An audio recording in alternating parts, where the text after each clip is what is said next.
우리가 오늘은 레드 아트 데이를 맞이하면서 12월 21일 앞에 선물을 준비했습니다. 이 선물은 이제 우리가 또 나눈 시간들을 갖게 되겠죠.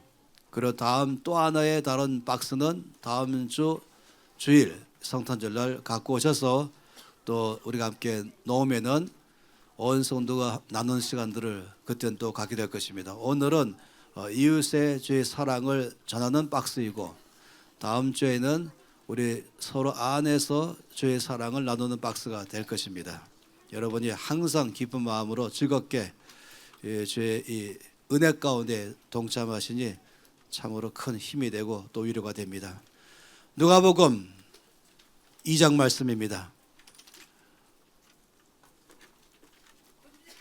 오늘은 주님의 오심을 기다리며 준비하는 12월 한 달의 대강절 주일 중에 세 번째 주일이죠. 첫 번째 주가 4일, 두 번째 주가 지난주 11일, 오늘 셋째 주 18일, 그리고 다음 주가 또 감사기도 25일이어서 우리 주님을 간절히 기다리는 그런 시간들로 또 따로 떼어놓고 있습니다. 누가복음 2장 25절에서 27절까지 말씀 함께 소리내서 읽겠습니다. 예루살렘에 시몬이라는 사람이 있으니 이 사람은 의롭고 경건하여 이스라엘의 위로를 기다리는 자라. 성령이 그 위에 계시더라. 그가 주의 그리스도를 보기 전에는 죽지 아니려는 성령의 지시를 받았더니 성령이 한 감동으로 성지에 들어가매 마침 부모가 율법의 관례대로 행하고자 하여 그 아기 예수를 데리고 오는지라. 아멘. 이 땅에 오신 예수님을 만났던 한 사람의 이야기가 오늘 말씀 안에 있죠. 그 사람은 시몬입니다. 근데 이런 주를 만나는 특권은 주께서 오셨다고 다 만나는 건 아닌 것이에요. 예수께서 오신 것을 만나는 자체가 은혜인 것이에요. 많은 사람들이 있었지만은 그러나 주를 만난 사람은 많은 사람은 아닌 것입니다. 주께서 이 땅에 오셨지만은 모두가 다 주를 만나지는 못했죠. 참으로 안타까운 것입니다. 오늘 말씀도 보게 되면은 우리 주께서 이제 베들레헴에서 나신 후 성경 말씀에 누구든지 남자아이, 특히 첫째 아이는 40일쯤 되면은 이제 예루살렘 성전에 가서 자기의 삶을 전체를 다 주 앞에 드리는 것입니다. 부모가 첫 번째 난 아이 남자아이들은 하나님께 드리는 시간들을 갖는 것이죠. 그래서 아기 예수님을 데리고 이제 예수님의 부모는 예루살렘 성전에 왔습니다. 누가복음 바로 이적전에 2장 22절에서 24절 말씀에 보면은 이 말씀을 잘 기록하고 있죠. 모세의 법대로 정결 예식의 날이 참에 아기를 데리고 예루살렘에 올라가니 이는 주 율법에 쓴 바 첫 해에 처음 난 남자마다 주의 거룩한 자가 자라 하리라 한 대로 아기를 주께 드리고 또 주의 율법에 말씀하신 대로 산비둘기 한 쌍이나 혹은 어린 집비둘기 둘로 제사하려 함이더라 라고 말씀했습니다. 예수님이 전한 곳은 바로 베들레헴이죠. 그런데 예루살렘에 간 것은 거기에 성전이 있기 때문에 그런 것입니다. 지도를 보면은 금방 알 수 있어요. 이 베들레헴은 바로 예루살렘 옆에 있습니다. 먼 거리가 아닙니다. 이 시간적으로 계산해 보면은 한 8km가량 좀 됩니다. 흔히 심리가 4km라면 20리쯤 되는 것이죠. 그러니까 사람이 걸어가면은 2시간이면은 걸어갈 수 있는 거리가 바로 이 베들레헴과 예루살렘 사이입니다. 우리 교회에서 출발하면은 올림픽 공원쯤 가는 거리가 바로 8km쯤 되는 것입니다. 이제 이 예수님의 부모는 40일 된 남자 우리 예수님, 아기 예수님을 이제 데리고 바로 예루살렘 성전에 올라갔습니다. 이 그림은 바로 예루살렘 성전으로 가고 있는 이 장면의 하나의 그림을 그린 것이죠. 그런데 일반적으로는 어린 양으로 하나님께 또 드리면서 나아갑니다. 그런데 돈이 없는 사람은 이제 산비둘기로 드리는 것이죠. 또 그것도 없으면은 그냥 고운 가루로 드리는 것입니다. 예수님의 부모님은 그렇게 이 형편이 넉넉하지 않기 때문에 이제 산비둘기 둘로 하나님께 드리면서 예수님께 나갔다고 말했습니다. 그때도 성전에 많은 사람들로 북적거렸죠. 일단은 제사장들 있지 않습니까? 전체 예배를 이끌어가고 있는 제사장들, 또 율법사들, 서기관들, 말씀만 밤낮으로 연구하면서 하나님의 뜻이 어디 있는가를 열심히 살피는 사람들, 이런 사람들이 바로 율법사들, 또 서기관들인 것입니다. 그 외에도 예루살렘 성전에 하나님을 예배하려고 늘 북적거렸었습니다. 예수께서 가셨을 때도 마찬가지로 이런 많은 사람들이 거기 있었던 것이죠. 그런데 예수님께서 이제 그 성전에 들어가실 때에 예수님을 알아본 사람은 오직 두 사람밖에 없었습니다. 시므온과 안나라는 두 사람만 예수님을 알아봤던 것이죠. 그래서 2장 28절 말씀부터 보면은 이제 시므온이 예수님을 안고 주 앞에 찬양하는 말씀이 나와 있습니다. 시몬이 아기를 안고 하나님을 찬송하여 이르되 주자여 이전은 말씀하신 대로 종을 편안히 놓아주시는도다. 내 눈이 주의 구원을 보았사오니 이는 만민 앞에 예비하신 것이요 이방을 비추는 빛이요 주의 백성 이스라엘의 영광입니다 라고 말했습니다. 이 그림은 바로 이 시몬이 아기 예수님을 품에 안고 하나님 앞에 찬송 드리며 감사하며 그렇게 오랫동안 기다리고 만나기를 보기를 바랬던 우리 주 예수님을 안고 주 앞에 찬양하는 모습의 내용이 나와 있는 것입니다. 우리가 지금 성탄절을 맞이하면서 우리도 시몬처럼 우리 예수님을 깊이 만나는 그 기쁨을 다시 한번 또 누리기를 바란 것입니다. 어떤 사람들은 그냥 성탄절이니까 그냥 즐거워하는 사람이 있겠죠. 몰려가면서 또 하나의 기쁨으로 갈 수 있겠습니다. 예루살렘 성전에 많은 사람들이 몰려왔지만 예수 만난 사람은 그렇게 적었던 것처럼 그럴 수가 있는 것입니다. 그런데 저는 우리 온 전체는 이번 성탄절에 특별한 날로 갖기를 바랍니다. 주 앞에 더 가까이 가며 또 주님을 예배하며 마음으로부터 이미 이 땅에 오신 예수님, 우리와 함께 계신 예수님을 높이는 시간 갖기를 바란 것입니다.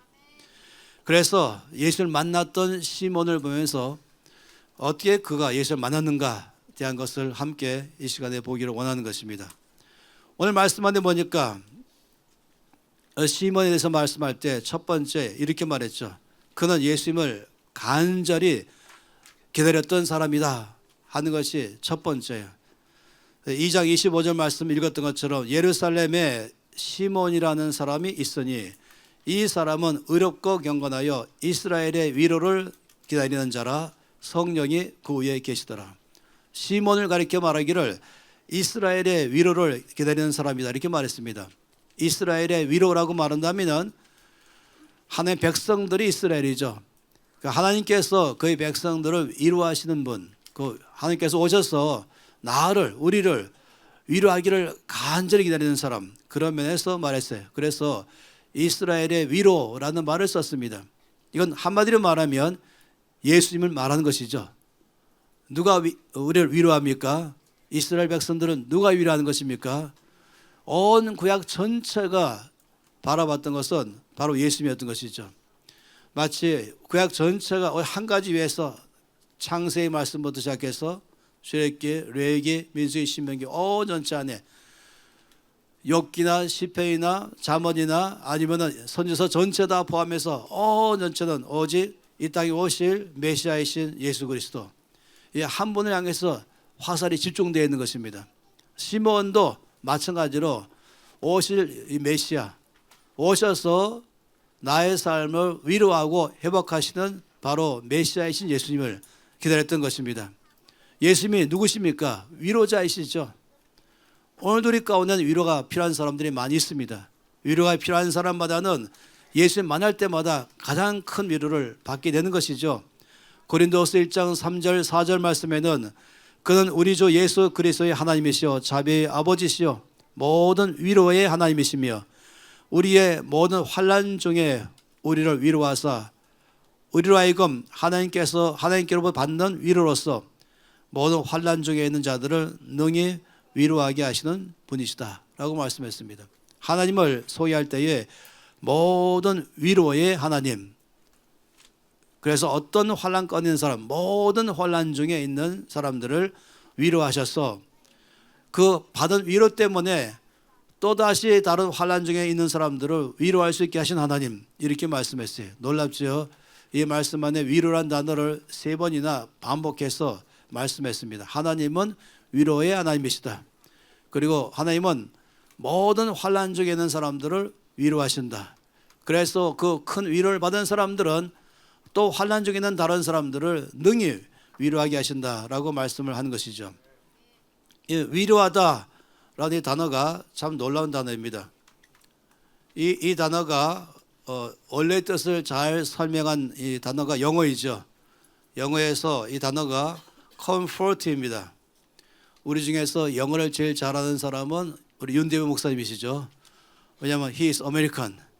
그렇기 때문에 영어가 밥 먹듯 쉽고 한국말이 두 번째로 잘하십니다.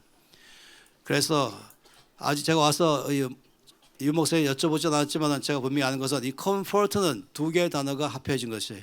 하나는 come이라는 접두사와 fort라고 하는 명사 또는 동사와 함께 이어진 것이에요. 여러분 fort가 뭔지 아시죠? 이건 요새입니다. 요새, 산성. 그런데 come이란 말이 있으면 그 접두어서 뒤에를 강화시킵니다. 그래서 complete, concrete라고 말할 때마다 뒤에 있는 것을 견고케 하는 것이에요. 따라서 comfort란 말은 뭐냐면 요새를 더 강화시키다, 이런 것이에요. 위로하다는 단어는 그냥 약한 자를 위로해주고 이해해주는 그 정도가 아니에요. 이것은 약한 자를 네가 얼마나 약한지 알고 있어, 네가 요즘 얼마나 어려운지 알고 있어, 이 정도로 말해주는 것이 위로가 아닙니다. 위로는 약한 자를 강하게 만들어줍니다. 다시는 그 상황 가운데 흔들리지 않게 해주는 것이에요. 아주 견고하게 만들어주는 것, 이것이 바로 위로하다라는 것입니다. 하나님께서 우리를 위로하실 때는 우리의 상황에 대해서 이해해 주는 것만이 아니라 우리가 더 이상 그런 상황에 흔들리지 않을 만큼이나 우리를 강하게 만들어주는 것, 견고하게 만들어주는 것, 힘있게 살 수 있게 만들어주는 것, 이런 단어가 바로 위로하다라는 것입니다. 그러니 모두가 다 이런 분을 기다리는 것이에요. 시므온은 바로 이런 분을 기다렸지요. 우리 상황 가운데 오셔서 나의 어려움을 이해해 줄 것만 아니라 내 등을 두드려줘도 감사하지만은 나의 어려움에 대해서 관심 갖고 바라보는 것도 참으로 감사하지만 더 나아가서 다시는 이것 때문에 흔들리지 않게 하시는 분, 이것 때문에 내 안에서 계속적으로 허우적거리지 않게 하시는 분, 이젠 그런 일이 와도 아주 견고하게 서서 나갈 수 있게 하신 분이시죠. 우리가 찬양 가운데 있는 것처럼 다시 말하면 돌파하게 하신다. 위로하다는 단어는 이 정도의 강한 단어입니다. 돌파하게 하신다. 내 앞에 있는 장애물을 뚫고 지나가게 하신다. 이걸 말할 때 단어가 굉장한 강력한 단어인 것입니다. comfort, 위로하다, 이것은 여러분 언제든지 돌파하게 하신다. 나를 돌파하게 하신다. 산을 돌파하게 하시고 바다를 가르고 돌파하게 하시고 광야를 돌파하게 하시고 내 앞에 원수가 있다면 그걸 깨뜨려서 돌파하게 하시고 승리하게 하시고, 그래서 힘 있는 삶을 살게 하는 것, 이것이 바로 위로인 것입니다. 시므온은 바로 이런 분을 기다리신 것입니다. 그리고 오직 예수님만 우리 가운데 이런 위로를 줄 수 있는 분이시죠.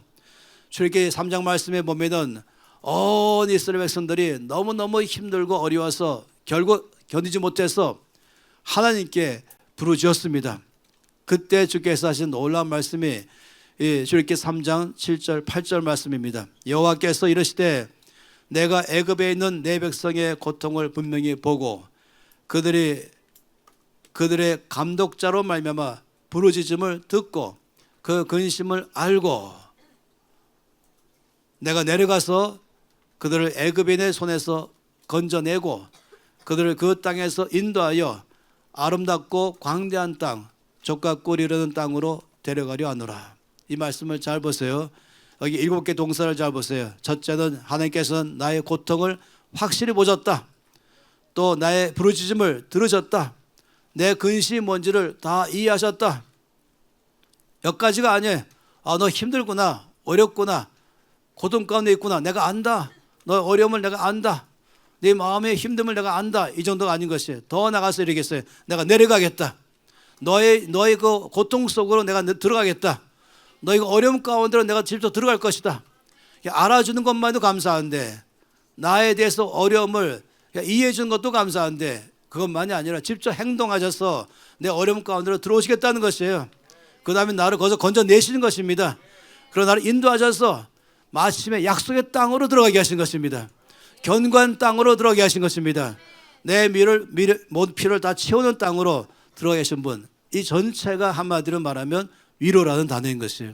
위로는 이처럼 나에 대해서 보고 듣고 아는 것만이 아니라 내 삶에 내려오셔서 거기서 나를 건져내시고 나를 이끌어서 승리의 삶을 살게 하고 풍성한 삶을 살게 하고 돌파해서 내 삶에서 하나님의 은혜를 경험하는 삶으로 살게 하는 것, 이 전체를 한마디로 말하면 위로하다인 것입니다. 시몬처럼 우리도 이 예수님의 위로가 필요한 것입니다. 이사야에서 61장 말씀은 참으로 놀라운 말씀이죠.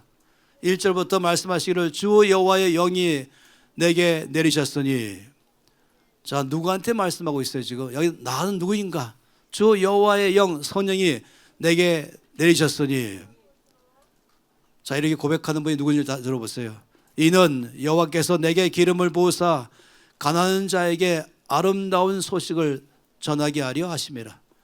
나를 보내사 마음이 상한 자를 고치며 포로된 자에게 자유를, 갇힌 자에게 노임을 선포하며 여호와의 은혜의 해와 우리 하나님의 보복의 날을 선포하며 모든 슬픈 자를 위로하되 무릇 시온에서 슬퍼하는 자에게 화관을 주어 그 죄를 대신하며 기쁨의 기름으로 그 슬픔을 대신하며 찬송의 옷으로 그 근심을 대신하시고 그들이 의의 나무 곧 여호와의 심으신 그 영광을 나타낼 자라 일컬음을 받게 하려 하심이라.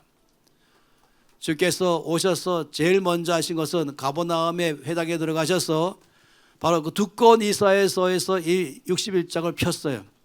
예수님 당시는 장절이 없었거든요. 말씀을 정확하게 아래에 딱 펴는 것이에요. 펴시고 이 말씀을 모두 듣는 데서 읽으셨어요. 그 다음에 책을 덮으시면서 말씀하기를 이 말씀이 오늘 이 시간에 응하였다 이렇게 말했습니다. 오래전에 주께서 이사야를 통해 예언하신 이 말씀이 오늘 주께서 오심으로 이 말씀이 성취됐다라고 말한 것입니다. 주께서 오셔서 주의 위로를 받는 사람의 특징을 말한 것이죠. 그런 사람은 예수 만나는 사람마다 마음이 상한 자는 치료받고 포로된 자는 자유케 되고, 어떤 정적인 포로 있다면 근심 있는 사람, 슬픔 있는 사람은 기쁨으로 대신해서 바꿔주신 것입니다. 의복을 바꿔서 아예 찬송의 옷으로 바꿔주는 것이에요. 우리 삶 자체를 하나님의 심으신 의의 나무처럼 되게 하신 것입니다. 아주 견고한 나무처럼 그런 삶으로 바꿔가는 것이죠. 주를 만날 때마다 오는 위로가 바로 이런 위로인 것입니다. 어떻게 이것을 성취했습니까? 이사야에서 53장 말씀에는 주께서 우리 가운데 이것을 어떻게 이루셨는지를 잘 말씀했어요. 그는 실로 우리의 질고를 지고 우리의 슬픔을 당하였거늘 우리는 생각하기를 그는 징벌을 받아 하나님께 맞으며 고난을 당한다 하였노라. 그가 찔림은 우리의 허물 때문이요 그가 상함은 우리의 죄악 때문이라. 그가 징계를 받음으로 우리가 평안을 누리고 그가 채찍에 맞음으로 우리는 나음을 받았도다. 놀랍지요? 내가 받을 슬픔, 나에게는 고통, 나에게는 근심, 내 안에 모든 두려움들을 갖다가 심지어 이것을 어떤 저주까지 포함해서, 심지어 이것을 내 안에 실패감 다 포함해서 내가 당할, 마땅히 내 스스로 당할 만한 모든 것들을 놀랍게도 주님은 자기 몸에 다 짊어져 버렸어요. 내가 질 모든 짐을 대신 다 지신 것이에요. 내가 받을 모든 저주를 대신 다 짊어지신 것이에요. 내가 받을 모든 심판을 대신 다 짊어지신 것이에요. 내가 짊어져야 할 모든 슬픔을 그 몸이 대신 짊어지신 것이에요. 생각해 보세요. 이 놀라운 사건을 주께서 십자가를 짊어지시고 이제 골고다 언덕까지 올라가신 그 장면 속에는 올라가면서 너무 무거워서 비틀거리시죠. 때로는 쓰러졌다가 또 힘을 내서 일어나시면서 가시는 그 장면은 무엇이겠습니까? 바로 나의 슬픔을 대신 짊어지신 예수님, 나의 모든 고통을 대신 다 짊어지신 예수님, 내가 받을 채찍을 대신 다 받으신 예수님, 내가 받을 형벌을 대신 다 받으신 예수님, 그리고 십자가에서 죽으신 것입니다. 그렇게 함으로 더 이상 나에게는 이것이 있지 않게 하시고 대신에 기쁨과 소망과 생명과 자유와 내 속에 있을 만한 모든 다이내믹한 삶을 사는 것 다 우리 가운데 부어주신 것입니다. 이것이 뭡니까? 위로라는 것이에요. 이것이 바로 컴포트인 것이에요. 시몬이 바란 것은 바로 이런 분을 바랬던 것입니다. 그 어느 누구도 나의 삶에 진정으로 위로할 자가 없는데, 이 땅에 어느 누구도 나의 고통 속에서 이걸 위로할 자가 아무도 없는데 오직 한 분, 바로 예수 그리스도. 시몬은 그분을 간절히 기다리고 만난 것입니다. 오늘 우리는 이미 만났습니다. 매일 만나고 있습니다. 이번 한 달 동안 더 깊이 주님을 더 사모하면서 나가는 것이죠. 놀랍지 않습니까? 하나님께서 예수님으로 말미암아 우리가 주신 이 위로는 대단한 것입니다. 그렇기 때문에 우리가 압니다. 직업상 늘 모든 사람으로부터 배척당하고 또 손가락질 당했던 사람이 바로 삭개오 아니겠습니까? 그는 어디 가든지 환영 못 받았습니다. 그냥 세일이라는 직업 한 가지 때문에 이 로마 제국에 빌붙어서 이 사람들의 세금을 단돈 1원까지로 몽땅 다 뽑아내가는 그 사람, 그래서 마치 거머리 같다라고 말하죠. 피 빨아먹는. 그래 아주 그 당시 세리는 무조건 다 미워했어요. 그래서 삭개오는 어디 가든지 환영 못 받았죠. 그런데 주께서는 그런 삭개오를 기쁘게 환영했습니다. 그리고는 삭개오야, 내가 오늘 너희 집에 가서 식사하겠다. 너무너무 놀라죠. 아무도 자기를 반기지 않는데 예수님은 자기를 기쁘게 환영하신 것입니다. 가늠하다 현장에 잡힌 여인은 당장 모든 사람이 몰려와서 돌을 가지고 쳐 죽이는 것이 마땅한 것입니다. 그런데 주께서는 용서하셨죠. 그리고 그를 풀어주시면서 다시는 죄를 짓지 말라 하시면서 새로운 삶을 살 수 있는 기회를 열어주었죠. 사마리아 여인은 어떻습니까? 그는 사람들 속에서 늘 함께 있을 만한 그런 안 됐습니다. 혼자 가장 뜨거운 대낮에 아무도 우물가에 물기로 가지 않는 그 순간에 혼자만 갔어요. 알죠? 그때는 아무도 안 올 거라 알았던 것입니다. 시원할 때 오는 것이에요. 왜냐하면 하도 이 사람은 어디 가든지 수군거림의 대상이었습니다. 뒤에서 수근수근하면서 대저 사람들 앞에서 하는 사람 없잖아요. 서로 말하는 그런 사람이었어요. 한마디로 말하면 좋은 글씨죠. 이 사람 다 좋은 글씨예요. 어디 가든지 이미 낙인 찍힌 삶을 사는 것이죠. 그런데 주를 만났지 않습니까? 너무너무 놀랐죠. 그는 물동에 물 담으러 왔다가 왜 내가 왔는지 몰라버렸어요. 너무 놀랍게 예수 만나서 큰 위로 받으니까 아예 물동이를 내 팽개 치고 동네에 들어가면서 담대하게 말하기를 내가 만난 그분 만나보라. 어디 가도 위로받지 못했던 나에게 내 모든 고통과 외로움과 슬픔을 다 이해하시고 걷어가시고 내 안에 말할 수 없는 만족감을 주시는 그분을 만나보라. 대단한 사람 바뀐 것입니다. 우리가 우물가 여인 노래를 너무 잘 알고 있죠. 실제로 그 예수님을 만난 큰 위로받은 사람이 부른 노래인 것입니다.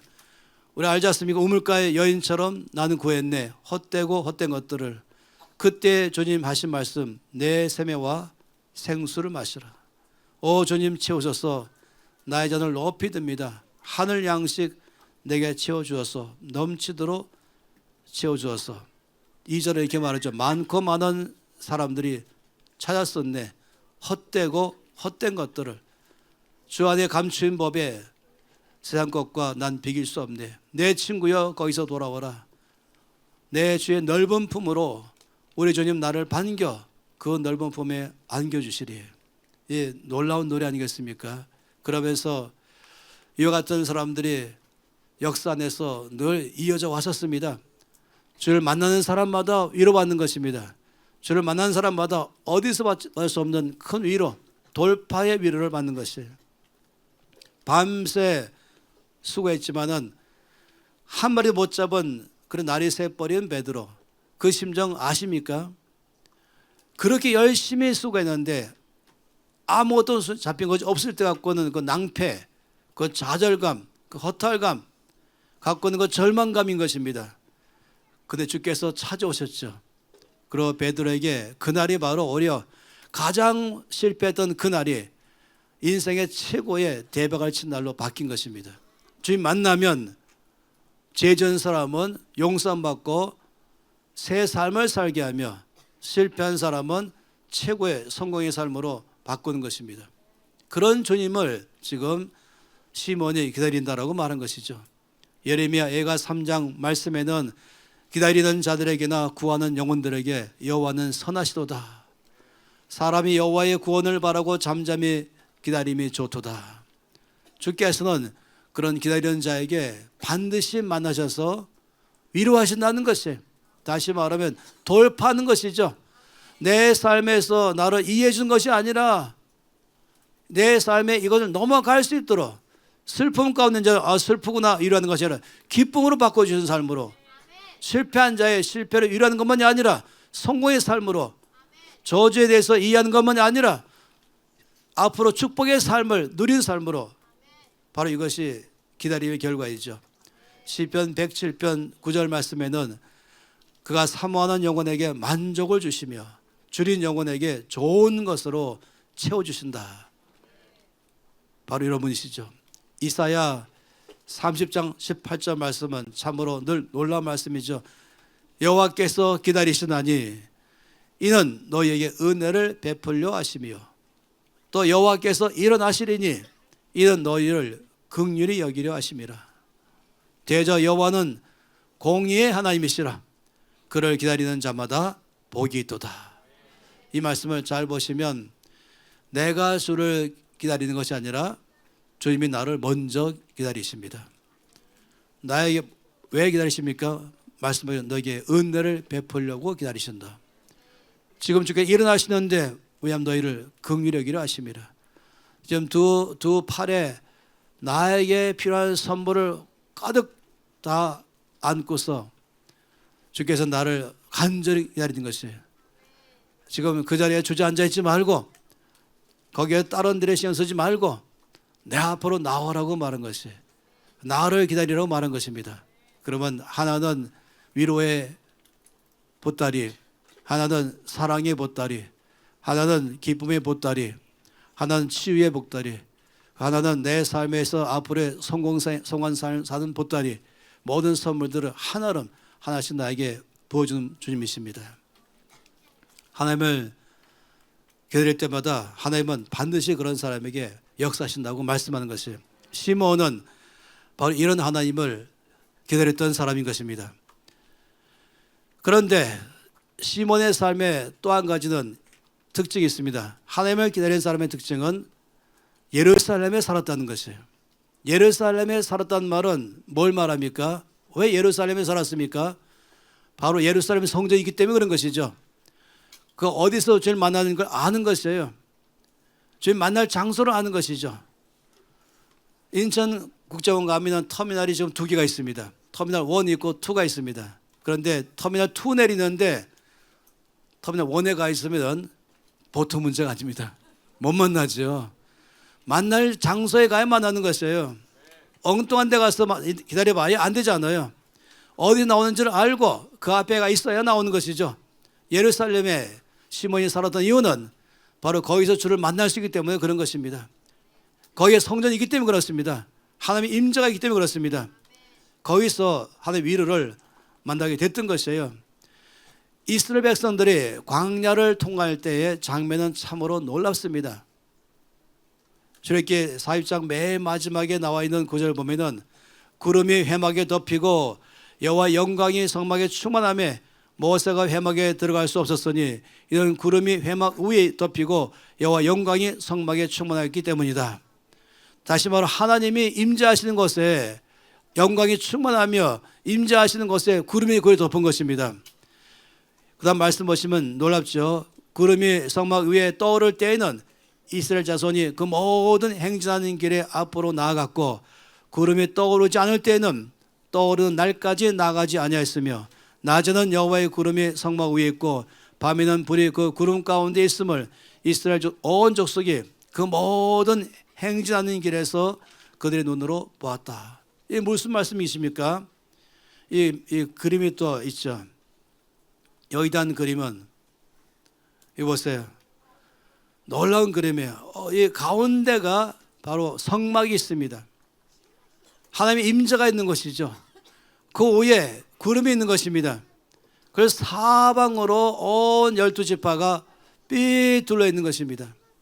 이거 또 다른 장면 이렇게 보는 것이죠. 굉장한 것이죠. 성막 중심에 다 모여 있는 것이에요. 그리고 성막 위에 구름이 머물러 있으면 다 거기 텐트를 치는 것입니다. 그리고 구름이 떠오르기 시작하면은 다 텐트를 젓기 시작하는, 떠날 때구나. 그리고 구름이 나가면은 다 따라가는 것입니다. 항상 성막 중심의 삶을 살았던 것이죠. 바로 시므온이 위로할 자 예수님을 간절히 기다렸는데 어디서 기다렸냐면 예루살렘에서 기다린 것입니다. 만날 만한 장소에서 기다린 것입니다. 바로 이것이 우리 삶에 너무너무 중요한 것이에요. 우리의 삶 가운데 교회 중심의 삶을 사는 것은 이런 면에서 너무 중요합니다.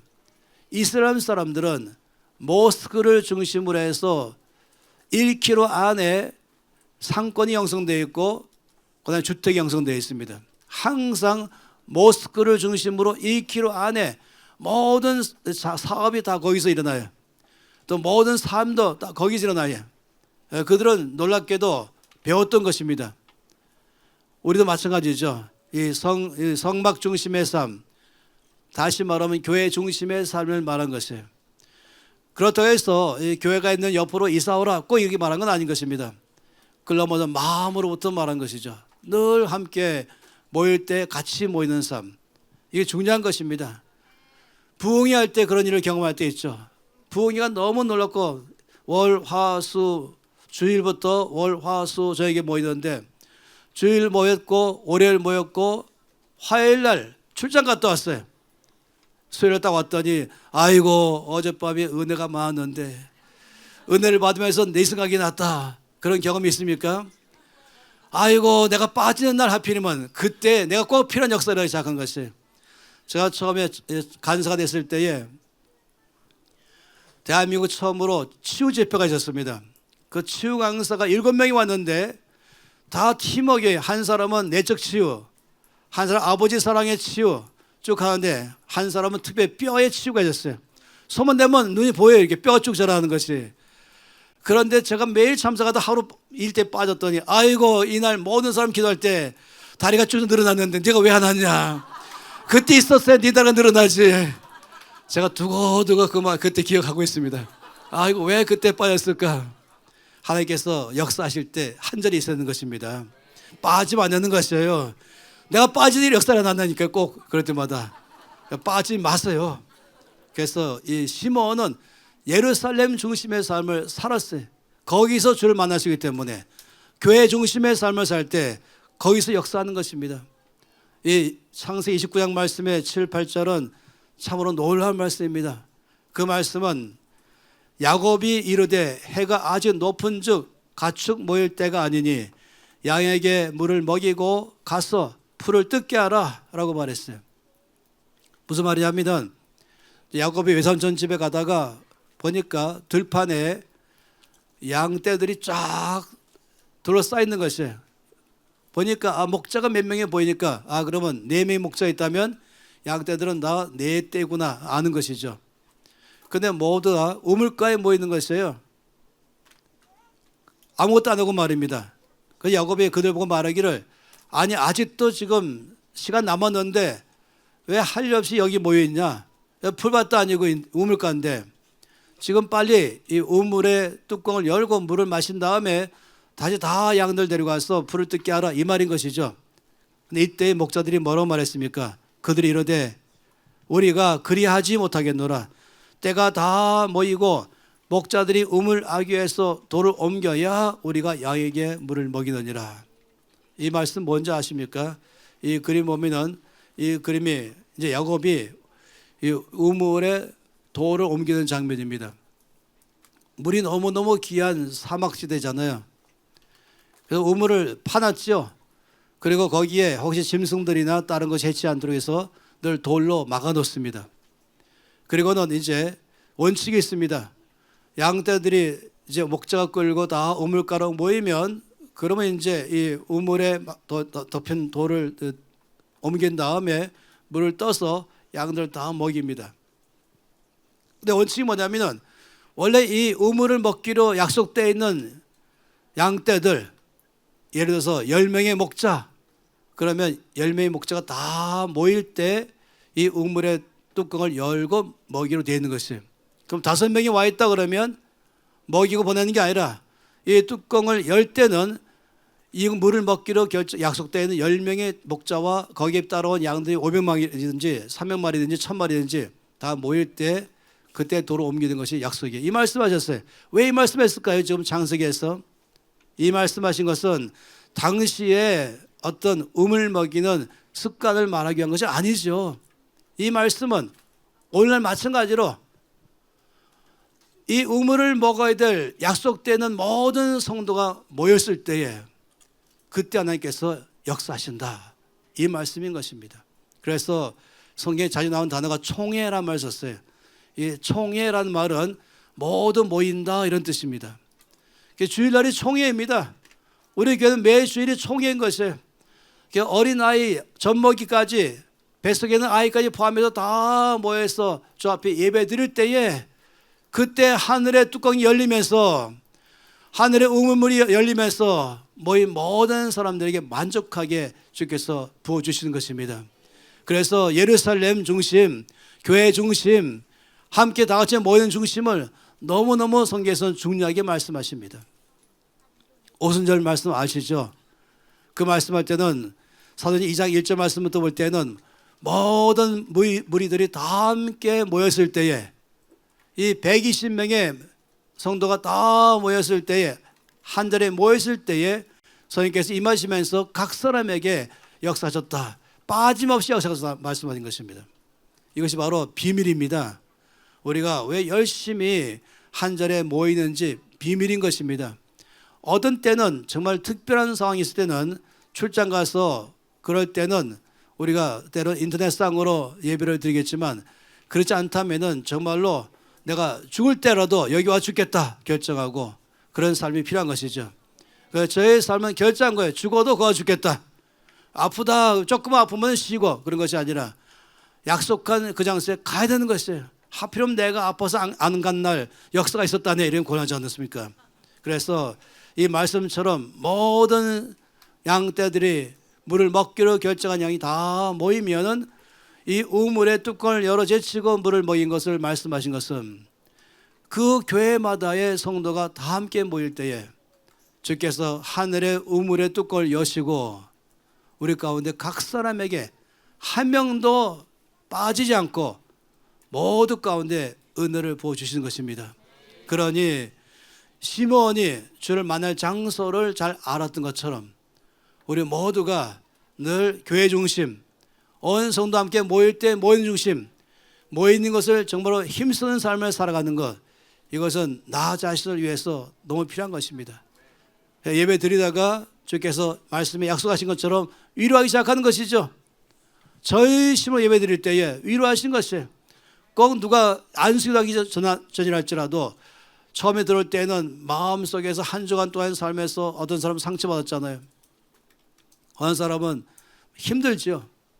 별의별 사람 상태가 다 있지 않습니까? 그래서 다 와서 주 앞에 전심으로 예배드리고 끝나고 나갈 때는 모두가 다 큰 은혜 가운데 나가는 것입니다. 누가복음에서 말하기를 주 앞에 올 때는 빈손으로 왔지만은 나갈 때는 주께서 가득하게 안겨서 나가게 하신다. 부자는 왔지만 부자는 갈 때 빈손으로 간다. 이 말은 돈 많다고 말하는 게 아니라 그냥 마음속에 별로 기대가 없는 사람, 그러나 가난한 사람은 주 앞에 왔을 때 풍성함을 갖고 간다. 갈급한 사람, 목마른 사람 말하는 것입니다. 전 매주일마다 올 때마다 기대가 큰 것입니다. 주를 만나러 가는 기대, 주기로 받는 은혜를 받는 기대, 여기서 은혜를 받음으로 한 주간의 삶을 땅끝 가서 거기서 변화 주는 삶을 살게 하는 것입니다. 우리 주중에 다시 모이지 않겠습니다. 왜냐하면 이 주일날 받은 은혜가 넘쳐서 이 은혜로 말하면 월요일날 가는 것마다 역사하시고, 화요일 역사하시고, 수요일 역사하시고, 목요일, 금요일, 토요일 역사하시고, 그러다 주일 오면 주일날 다시 또 큰 은혜 보여주심으로 한 주간의 삶을 살게 하는 것입니다. 이 하나님 나라의 사이클은 일주일 사이클이에요. 그 안식일을 가장 중요하게 말했어요. 구약에서 늘 말씀할 때마다 가장 중심은 안식일. 그러나 어느 걸 말하기가 온 성도와 함께 모여서 전심으로 나가는 이 주일을 말한 것이죠. 거기에 주께서 위로를 보여주는 것이에요. 돌파할 힘을 주신 것입니다. 승리의 삶을 살게 하는 것입니다. 그렇게 해서 큰 역사를 베풀어 주는 것이죠. 시몬은 만날 준비가 다 잘 돼 있는 사람이었습니다. 주 역사하실 때에 역사를, 은혜를 받을 만한 모든 준비가 다 돼 있던 사람이었습니다. 마태복음 25장 말씀 보면 열처녀의 비유가 나오죠.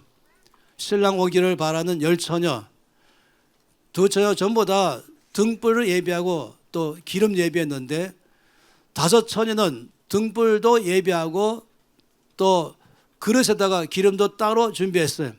나머지 다섯 처녀는 등불만 준비하고 기름은 준비 안 했어요. 그래서 주께서 오실 때에 기름이 없어서 기름사로 간 사이에 오셔버렸죠. 이 말씀하시면서 평상시에 주를 만날 준비를 하라고 말한 것입니다. 그래서 이 시몬 범에는 손님께서 그 위에 계시더라 라고 말했습니다. 날마다 우리가 등불을 예비하고 기름을 예비하는 방법은 아침에 일어나면 먼저 성령으로 충만케 해주시옵소서. 그 기도는 반드시 응답됩니다. 하루의 모든 삶을 살 수 있는 기름을 채워주실 것입니다. 그리고 날마다 말씀을 소리내서 통독하는 것, 이것 또한 나의 영혼이 주를 만날 수 있는 준비하는 것이죠. 제사장처럼 와도 못 만난 것이 아니라 시몬처럼 이미 준비되어 있는 것은 바로 말씀을 읽는 동안에 또 성령 충만을 구할 때에 바로 그런 사람에게 역사하는 것입니다.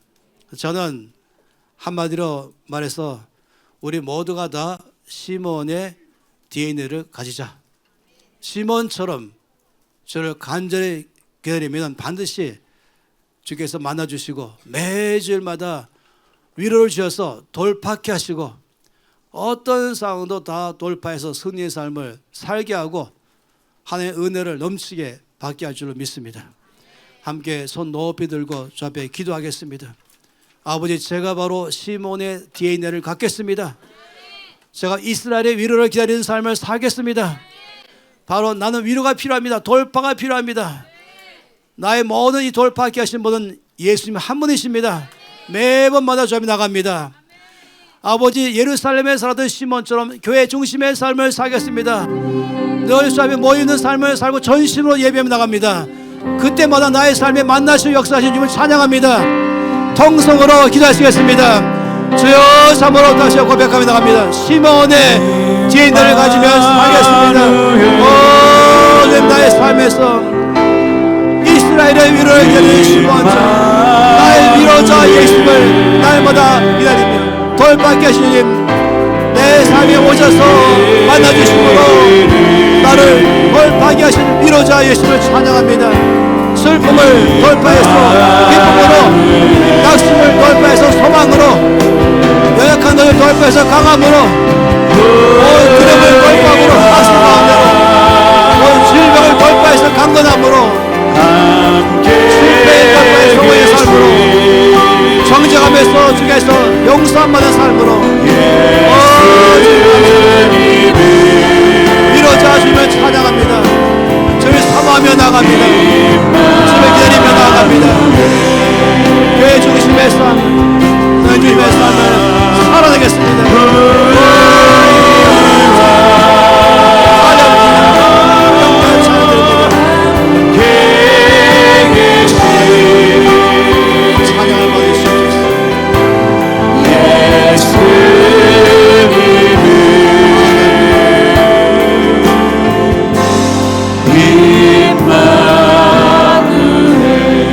나는 나의 큰 긍휼로 너를 부를 것이며 나의 영원한 자비로 너를 긍휼히 여길 것이다. 아멘. 산들은 떠나고 언덕은 옮겨져도 내가 너를 향한 나의 자비는 너에게서 절대 떠나지 않을 것이다.